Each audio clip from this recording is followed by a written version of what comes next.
രാജ്യത്തിന്റെ പ്രഥമ വനിത ദ്രൗപദി മുർമു ഇരുമുടിക്കെട്ടുമായി 18-ാം പടി ചവിട്ടി ശബരിമലയിൽ അയ്യപ്പ ദർശനം നടത്തി. പമ്പയിൽ നിന്ന് കല്ലും മുള്ളും ചവിട്ടി നടന്നു കയറുകയല്ല ചെയ്തത്. പ്രത്യേക വാഹനത്തിലാണ് സന്നിധാനത്തെത്തിയത്.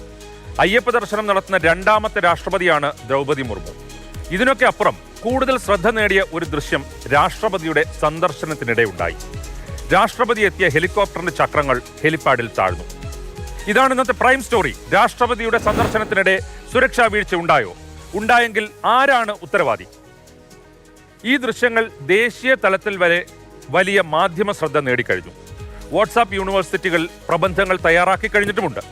കേരളത്തിൽ രാഷ്ട്രപതി എത്തിയാൽ ഇതാണ് അവസ്ഥ എന്ന പ്രതീതി ഉണ്ടാക്കാനുള്ള ശ്രമമാണ് നടന്നുകൊണ്ടിരിക്കുന്നത്.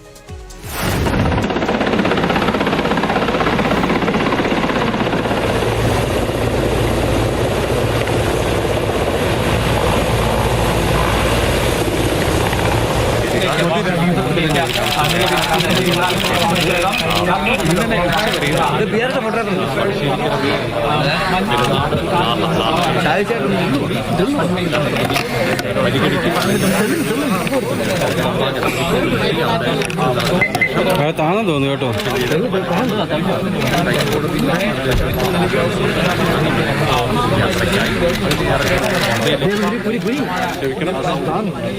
യഥാർത്ഥത്തിൽ എന്താണ് ഉണ്ടായത്? നേരത്തെ നിശ്ചയിച്ച പരിപാടി അനുസരിച്ച് ഉപരാഷ്ട്രപതിയുടെ ഹെലികോപ്റ്റർ പമ്പയ്ക്കടുത്ത് നിലയ്ക്കലിലാണ് ഇറങ്ങേണ്ടിയിരുന്നത്.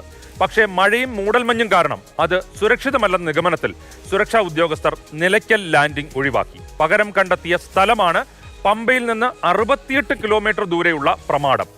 അവിടെ മുൻപ് പ്രധാനമന്ത്രി നരേന്ദ്രമോദി ഉൾപ്പെടെയുള്ള ദേശീയ നേതാക്കൾ ലാൻഡ് ചെയ്തിട്ടുമുണ്ട്. രാഷ്ട്രപതിയുടെ സുരക്ഷാ വിഭാഗത്തിൽ നിന്ന് പ്രമാടത്ത് സൗകര്യമൊരുക്കണമെന്ന് നിർദ്ദേശം വരുന്നത് ഇന്നലെ ഉച്ചയ്ക്ക് മാത്രമാണ്.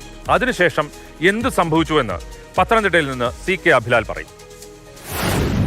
പ്ലാൻ ബിയെക്കുറിച്ചുള്ള ആലോചനകൾ തുടങ്ങിയത് ഇന്നലെ ഉച്ചയോടെ. സുരക്ഷാ ഉദ്യോഗസ്ഥർ സ്ഥലം പരിശോധിച്ചു. വൈകുന്നേരത്തോടെയാണ് പ്രമാടം ഇൻഡോർ സ്റ്റേഡിയത്തിന് സമീപമുള്ള ഗ്രൗണ്ടിൽ ഹെലികോപ്റ്ററുകൾ ഇറക്കാമെന്ന കാര്യത്തിൽ അന്തിമ തീരുമാനമായത്. തുടർന്ന് ജില്ലാ ഭരണകൂടം പൊതുമരാമത്ത് വകുപ്പിനെ ബന്ധപ്പെട്ടു. എയർഫോഴ്സ് ജീവനക്കാർ ചൂണ്ടിക്കാണിച്ച 3 ഇടങ്ങളിലായി താൽക്കാലിക അടിസ്ഥാനത്തിൽ യുദ്ധകാല വേഗത്തിൽ ഹെലിപ്പാഡുകൾ നിർമ്മിച്ചു. കോൺക്രീറ്റ് പൂർത്തിയായത് പുലർച്ചെ 3:30ഓടെയാണ്. നിർമ്മാണ പ്രവർത്തനങ്ങളിൽ ഏതെങ്കിലും തരത്തിലുള്ള വീഴ്ചയുണ്ടായിട്ടുണ്ടെങ്കിൽ പൊതുമരാമത്ത് വകുപ്പിനെ കുറ്റപ്പെടുത്താനാകില്ല. കാരണം അവർ നിർദ്ദേശത്തിന്റെ അടിസ്ഥാനത്തിൽ പ്രവർത്തിച്ച നിർവഹണ ഏജൻസി മാത്രമാണ്. രാഷ്ട്രപതിയുടെ സുരക്ഷാ സംഘത്തിന്റെ നിർദ്ദേശമനുസരിച്ച് വേണ്ട കാര്യങ്ങൾ ചെയ്തു കൊടുക്കുക മാത്രമാണ് ചെയ്തത്. സ്ഥലത്തിന്റെ കാര്യത്തിൽ വൈകിയുണ്ടായ തീരുമാനം, കോൺക്രീറ്റ് സെറ്റാകാൻ മതിയായ സമയം കിട്ടാതിരിക്കൽ, ഇതെല്ലാം ഇത്തരമൊരു സംഭവം ഉണ്ടാകാൻ കാരണമാകാം. അതുകൊണ്ട് തന്നെയാകണം സുരക്ഷാ വീഴ്ച എന്ന് ഒന്നുണ്ടായില്ലെന്ന് സംസ്ഥാന പോലീസ് നേതൃത്വവും വിലയിരുത്തുന്നത്. ഈ സ്റ്റെബിലിറ്റിയുടെ യാതൊരു ഇഷ്യൂസും ഉണ്ടായിട്ടില്ല. ഇവിടെ ഉണ്ടായ ഒരു ചെറിയ വിഷയം എന്ന് പറയാൻ പറ്റില്ല. ഇവർ ലാൻഡ് ചെയ്ത് എച്ചിനെക്കാട്ടി കുറച്ചുകൂടെ പുറകോട്ടേക്കായിരുന്നു ലാൻഡ് ചെയ്ത്. ടെയിൽ എൻഡ് കുറച്ചേക്ക് പുറകോട്ട് വന്നു. ആ പുറകോട്ട് വന്നപ്പോൾ ഫ്രഷ് കോൺക്രീറ്റ് ആയതുകൊണ്ട് തന്നെ ഒരു ഡിപ്രഷൻ എന്ന് പോലും പറയാൻ പറ്റില്ല. 1/2 ഇഞ്ചിന്റെ ഭാഗത്ത് എന്തോ ചെറിയൊരു സിങ്കിങ് വന്നു എന്നുള്ളത്.